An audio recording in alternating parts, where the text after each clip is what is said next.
My name's April Lopez, and I'm presenting Gottfried Wilhelm Leibniz. So the start. He was one of the continental rationalists of the 17th century.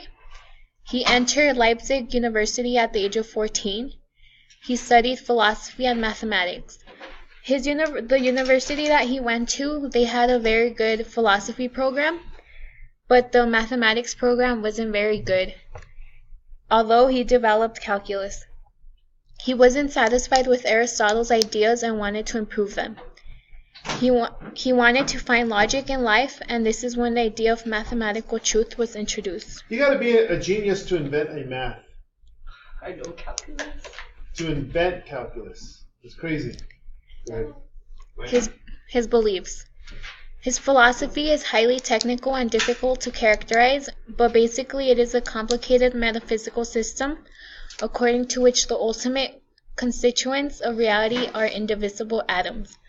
Going back to the Democritus, the Greeks. Yeah, right? so he believed that matter was infinitely divisible, which meant that it could keep getting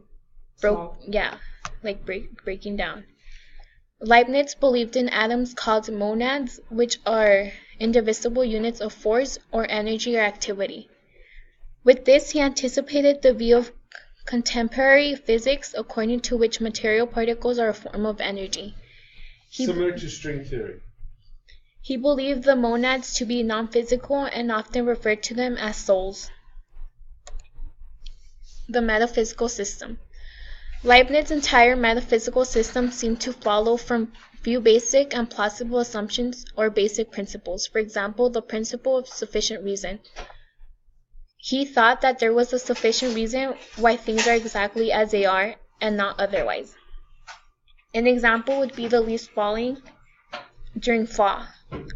You might say that the leaves fall because it's cold, but that's only a partial reason. There has to be like the big idea, like the sufficient reason. You're a little late. It's because I have to take mine for weird soon. Okay, pause it. An example of the principle of sufficient reason would be the leaves falling during fall time. There has to be a sufficient reason for them falling. Like if you say, oh, they're falling because it's getting cold outside, that's only a partial reason. There has to be a bigger reason for why everything happens.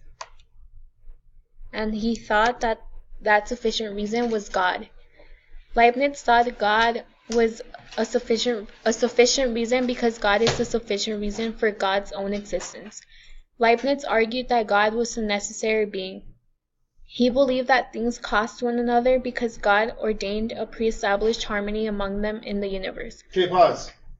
What this means is that things happen because God already established them to happen. Like destiny. This is a nature destiny, not a human destiny. Okay, Hegel, I don't want to go into Hegel, but Hegel's a human destiny. This is a nature destiny. We could screw it up. And one of his quotes was, "Everything that is possible demands to exist."